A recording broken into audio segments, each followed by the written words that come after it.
Good afternoon. Good afternoon. How are you? Hi. How you feeling? That's a great picture for this afternoon. I Couldn't stay away. was trying to capture like what actually happened. Yeah, it really, really not much. And how do As you read opposed that? Because I actually, again, obviously we spend a lot of time seeing what other people are at least saying, being in the Facebook group. I think it's doing exactly what it should do if we're going to go higher. right, I agree. And not only that, but I think we noticed this morning the volume was really low, kind of an apathetic type of volume. So Yep. I wasn't really surprised that that continued through the day. It really never did pick up. No, and, And and and the fact that it didn't is actually something. right, right, exactly. And a lot of the stocks took a clue from that, and they just kind of I think we noticed also that the overnight markets, European and Asian markets, were kind of choppy, light volume. They weren't doing anything. Commodities, equity markets, they were all, everybody was kind of on vacation today, just deciding which way they're going to go, which I still think it has a good chance of going up. I do too, and I actually think that we're at a serious inflection point right now because I still think that there's a lot of people lined up on the short side. We just get into what we saw. This is what we saw coming into today after two really, actually yesterday, a gap higher and from mostly closing higher. Looked like it was slowing down a little bit around here yesterday, but again, as we had pointed out, there was really just no reason to do anything, either be long or be in cash because the short side was just nowhere in sight, really. There wasn't any reason to be short other than you picking a top. Um, I think what's going to be interesting, Marion, now is the fact that I'm going to skip this page for a second. We are now consolidating up here, and I don't know if you've seen the same thing or felt it or heard it or whatnot, but there's a lot of bears right now lining up, basically giving this a label like, okay, the bullish rally is done, and we can start hammering the shorts again. What's your thought about that? Yeah, no, I absolutely believe it. And I think there are a lot of people who are out there short, like you said before, and also people who are in cash because they're maybe not short sellers. So they're waiting for the market collapse to buy. So if we do start taking off, we're not only going to get the shorts jumping in to cover themselves, but I think we'll see those in cash jump in also. I agree, and we also have some pretty obvious reference points here too. So I mean, if we get short covering, which obviously be one side, like you just explained, we could go through these most resistant, most immediate levels pretty quickly, and the 200 is going to be a history, and we're going to go straight to the 206, which compared to where we were just about a week ago is really amazing. Right. Yep. So I guess a quick recap of what we were taking a look at. Coming into the day, new trading range and the SPY is in play. Clearly, that's what we were just identifying. I think this is the big thing here. It's only 2 days, but I say but because of what happened prior to the 2 days where we had those two big red candles down, a couple of consolidation days that should have technically sold off on top of getting hammered on the weak job number. And we've been basically vertical or consolidating since then. So as a trader, we have to pay attention to what, knowing what we expect to have happen, but being very cognizant of what is happening and being aware if it's not the same what we want to see happen or expect. I think being in cash, like you just said, is a good idea. And if it's not matching the model that you think. Right. Right. Exactly. So here's how we ended today, which we'll obviously be able to see it on a bunch of the charts today. Kind of sideways. A little surprised that Apple had as much strength as it did, and a little surprised Facebook had as much weakness as it did. Yeah, I actually was surprised at both of those also. And I couldn't see the news that gave Apple any of its strength, particularly since there were a bunch of analysts saying that they thought the iPhone numbers were a little higher than reality would turn out to be. I still think we're still waiting to see how the iWatch or whatever the heck that thing is called. Mhm. Have you ever seen one? It's gigantic. Yeah, I have. I mean, it totally engulfs my entire wrist and probably the back of my hand. It's Right, right, huge. exactly. You could probably put it up like around your bicep and stuff. It'd be comfortable with it. It's just so big. I can't see wearing it for like normal stuff. Right, exactly. I And then you'd be unless afraid you're of breaking it. right, a real big person, I just think it's totally useless. But you know I what? guess yeah, I guess that's the jury's still out on that. But these guys up here in the top right hand corner, we kind of noticed that again, getting in the thought process of what should happen but didn't. They did not roll over. And I think we wrote over here, oil looks more and more like a bottom.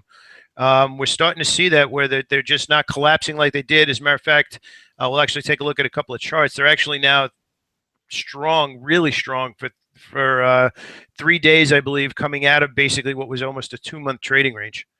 Yeah. So here's the box, for lack of a better way of putting it, in the SPY. I'm not sure we're going to get out of this tomorrow unless we open quickly. The bears have to cover, and then new buying comes in. That would take us right up to the 200 number. And if we can open higher near that 200, it's going to be really, really interesting to see who blinks up there. Yeah, I definitely agree. And where the money comes in, maybe what sectors. Now, you had called out oil, and Exxon and Chevron were strong today. So we did have a bit of strength no matter where it got weak, they stayed strong. Let's actually take a look at those guys. So here's the daily chart. We've mostly been focusing on this pullback here, really clean bear flag at the end of August, early September, and did not roll over and retest those lows. And we're like, something's going on here. And then we get followed up by a bunch of dojis, and lo and behold, 4 weeks later, it's a trading range, and this is how we're breaking out. So look, I'll just say it what it is. We've been talking about this for a while. This does not surprise us because this did not happen. Right. And getting some opportunities intraday. We're actually getting nice clean trends, 84.25, 87.25 by 11:30 today. So if you have the bias, and again, this is something we've also been talking about, you're finding some good opportunities right now in stocks that have shown good relative strength the last week to 10 days, as opposed to what you're seeing here in the longer term bias. And that usually happens when you get a potential change of trend. Admittedly, it's the beginning of a new trend, but it's hard to ignore that. I mean, $3 today out of the gate, even if you caught the middle in this flag here. Right, exactly. So just briefly getting back into some of the other stuff, I guess I want to make sure that we call out Costco for anybody who's not in the room today, or just didn't happen to see it on the blog today. Pull up that daily chart and the weekly chart. Here is the breakout. We're actually at this level right now, breaking out with just around 155, I believe. Just 154 and change as the next level. So you have roughly $6 here clearing this level. So even if you're not a day trader, you can swing trade it up to that level.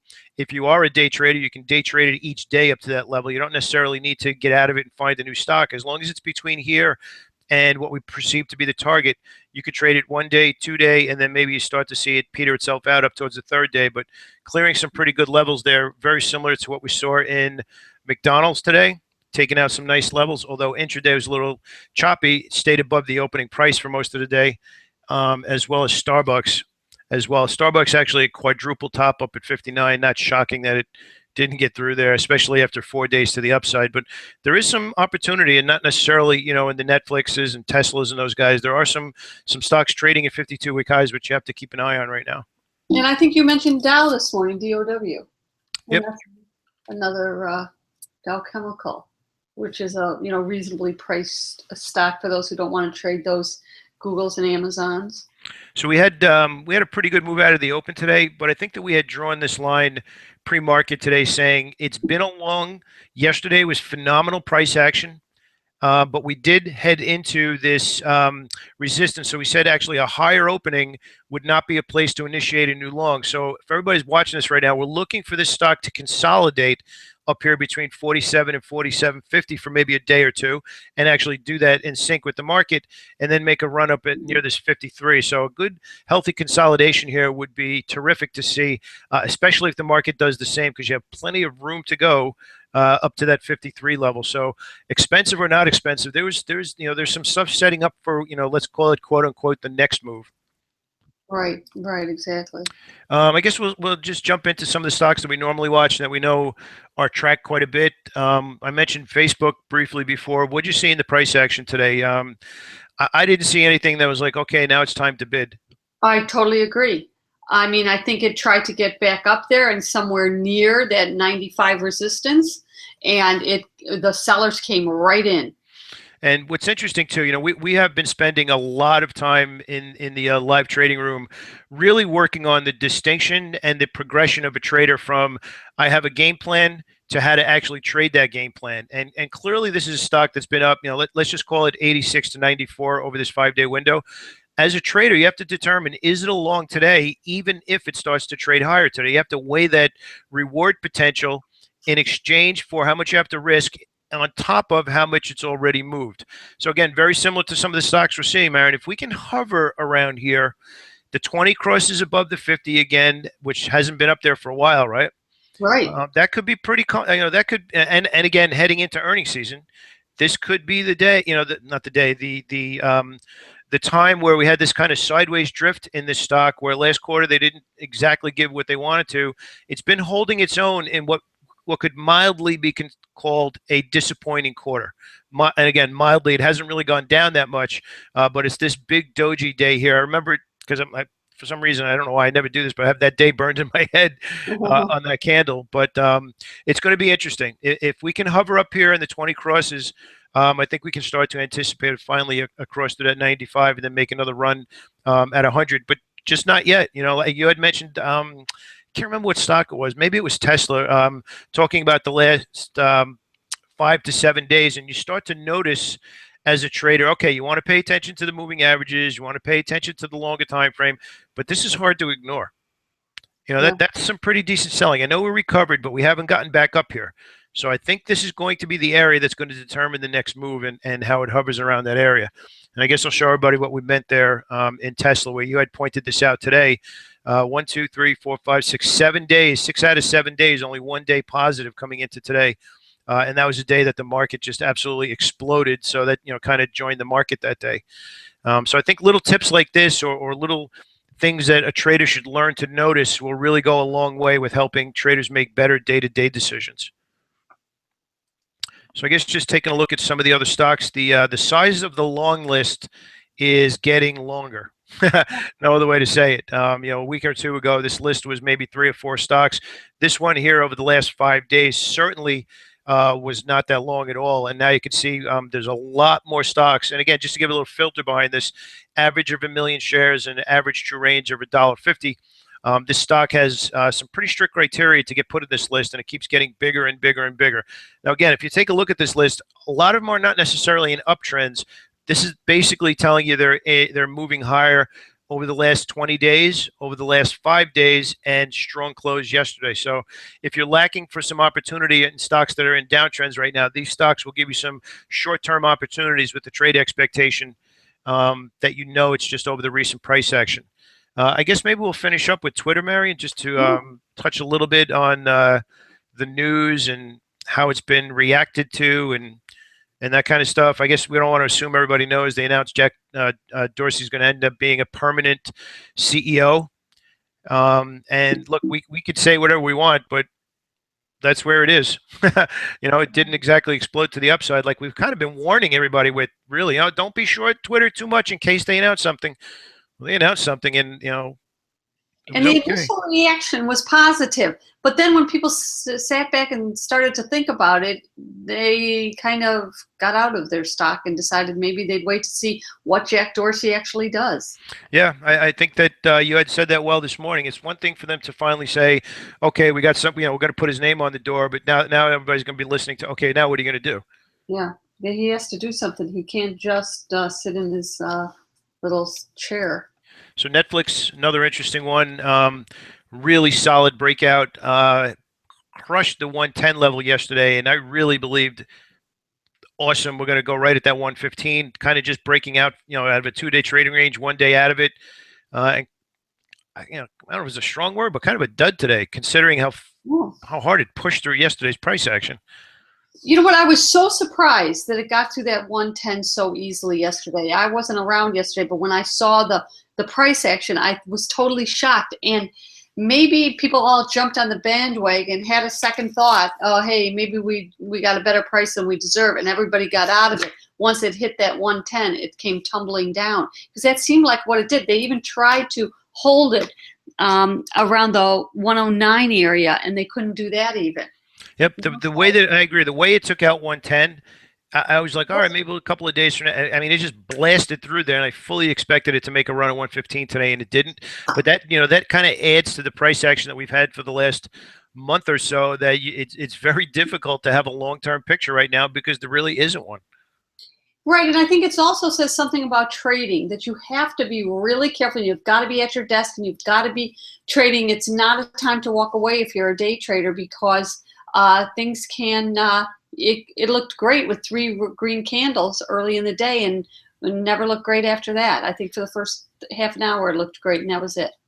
So as far as the SPY is concerned, Marion, the way we're trading right now, I would actually be a little surprised if we traded lower tomorrow. And if we did, yeah, I wouldn't think it would be on much volume. I still feel like we're consolidating this move and lack of this move. So I feel like there's 2 things. This was where everybody was loading the boat, got below it. All right, it didn't happen the next 2 days, got crushed, and we were like all the way up here pre-market, down here when we opened the market, and then this followed. So it's like this did not happen, meaning rolling over. One last shot of rolling over here pre-market, and then 2 days to the upside. I look, I've been doing this a long time, so I feel like there's so many people short right now that if we have any kind of bounce, it could be explosive to the upside. I think that actually might have been part of what happened on Friday. The short covering? Yeah. Could be. It I could mean, I be. think there were some people who had cash who were getting in, but I think then they had, I think that had a lot to do with it. I think people thought it was going down. I have been watching the financials, oil and the transportations, to see now. The financials are really just holding here. They're not. Look at Goldman. I mean, it's not. Although I have to say this: watching Goldman, because we used to watch this always as the strength, but they did have very poor earnings, and so they're going to have to wait for this quarter's earnings to get back on their high seat. Well, look at that intraday chart. If that's not, if that's not going to make you go down to Bobby Vans and get a martini at 5 o'clock, I don't know what would. Yeah, it's a little. And most of them, Morgan Stanley was an inside day. Citigroup was a doji. We didn't really have. We had the transportations come in today. Basically. Right, and I saw them. Yeah. So I do watch that. It's still holding above the 20-day, which is kind of my line in the sand there. Mm-hmm. Yeah, to me, this is kind of like the phantom zone when they're in between. Right, exactly. So look, I'm not making a prediction for tomorrow because I feel like a couple of things should have happened over the last 10 days that didn't. I'm leaning a little bit more towards the short side. I like the fact for that thesis based on the fact that we had very light volume again today. So push up and light volume, again, that's constructive for continuation of the most recent move, including this gap. So I'd be mildly surprised if we sold off tomorrow, and especially if we sold off hard. Would not shock me if we made a run at 200 tomorrow. Yep. No, I think to me that's more likely. But I have learned something over the last 2 months. Nothing is going to shock me in this market. Yeah. No. Again, that's why you and I keep saying every day: be patient. Have a lot of stocks to look at. Scroll through the list that match your criteria, but only take the best trades. And we kind of really harped on it in the live trading room today. Is look, you have to work your list. You're not gonna come into this market with 3 or 4 stocks and expect to make money. You got to go and get it right now. And we're not saying to trade 20 stocks. We're saying you have to have a decent list of stocks to trade both long and short, and work that list, especially the first 2 hours of the day, to find the right opportunities. And I think that's it. I think that's our call for tomorrow. Not really much to talk on the short side today. There was, I think inside candles we had 1, if I'm not mistaken. Yeah, I thought my scan was wrong. I ran it like 3 different times. And you can see clearly the stocks on the short side the list is actually getting bigger. This TEVA, maybe we'll end up with that one. I know Joan had a pretty decent read on that one for a couple of days in a row today. And she actually, and let me just pull it out here. So 2 days in a row, Teva, really, really some good. And actually here is the entry that we were discussing today. It pushed down, stayed below the open, and very, very clean. And 58.40, 57. Only takes 1 good trade a day to make a living. It's just a question of making sure that you have the right stocks. And I think she had Target also. Oh, that's right. That's right. So I think those were 2 good trades. Yep. I think I'd like to see this break the trend a little more before I got a little more aggressive on it. But she absolutely was on top of this one today. So good call there. Range there, so it's got to get out of that range, and I think it really see some some more momentum to the downside. Couple of failed breakouts today, but not shocking with the light volume. As long as they're hovering up near that level, I think they're okay. Again, I kind of gave what I expect to have happen tomorrow, but it's not with a lot of conviction because we're still kind of drifting as far as I'm concerned. We went down hard, we went up, we're sideways, and I'm all for letting the market tip its hand. I don't need to allocate money until it's clear. We could definitely do it in some individual shares, that's for sure. But as far as being aggressive right now, that's not on my card right now. Yep, totally agree. Okay, Marion, thank you very much. I hope you feel better tomorrow. You sound better now than you did this morning. I do. I feel better. Okay. All right. Thank you. Have a great night. Okay, you too. Bye. Bye-bye.